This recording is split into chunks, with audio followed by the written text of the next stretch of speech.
What's up guys? Welcome back to my channel, Jesly All Around.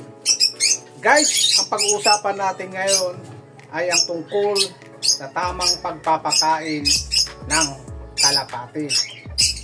Disclaimer guys, sa mga talagang mga breeder ng mga kalapati, ay ito ay para lang sa mga baguhan. Yung mga And guys, ang pagpapakain ko ng aking mga kalapati, umaga at hapon. Pero kakaunti lang ang inilalagay kong pagkain nila. Para pag isinama natin o isinali natin sa raising, ay hindi sila mataba at hindi rin sila payat. Katamtaman lang. At tuwing hapon, pinapalipad ko sila. Guys, para hindi magalit ang ating mga kapitbahay, tuwing hapon natin sila paliliparin para lumakas ang kanilang mga bagwis. Ayan. Kasi pagka hindi natin sila pinapalipad o pinaparunda, ay mahina sila. So kailangan lumakas yung kanilang mga bagwis. Yang siyam na yan ang inihahanda ko sa paligsahan o racing. Yan, ready na yan.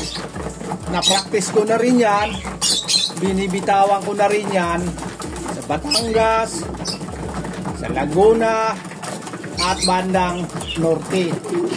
Bago natin isabak sa karera ang ating mga kalapati, dapat ay praktisado. Dapat meron din silang vitamins na iniinom. Kapag kumukuha naman ako, halimbawa ay magbre-breed ako, kukuha lang ako sa kanila. Ngayon meron na akong ibinibreed na 2 pairs lang. Kasi mahirap magpaparami ng kalapati, lalo na kung maliit ang ating area.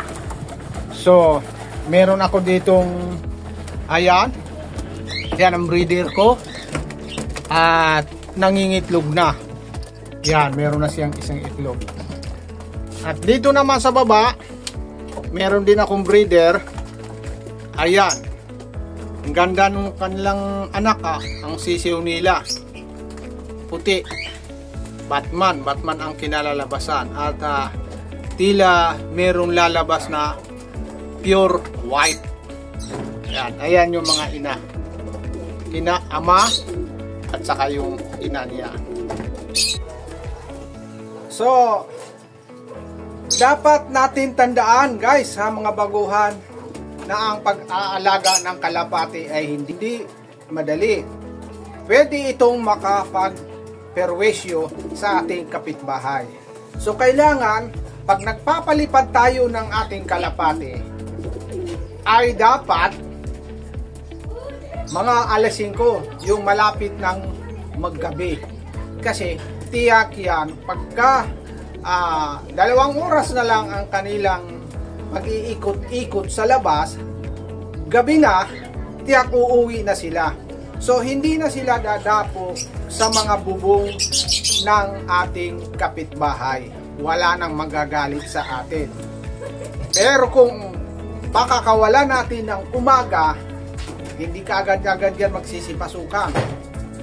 Tiyak dadapo pa yan sa mga bubong ng ating kapitbahay.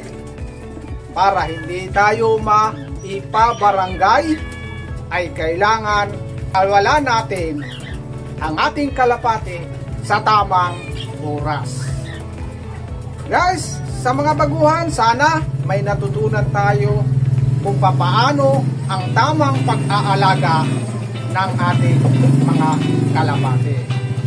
Huwag po nating kalimutang i-like, i-share, i-subscribe ang ating channel, Jesly All Around.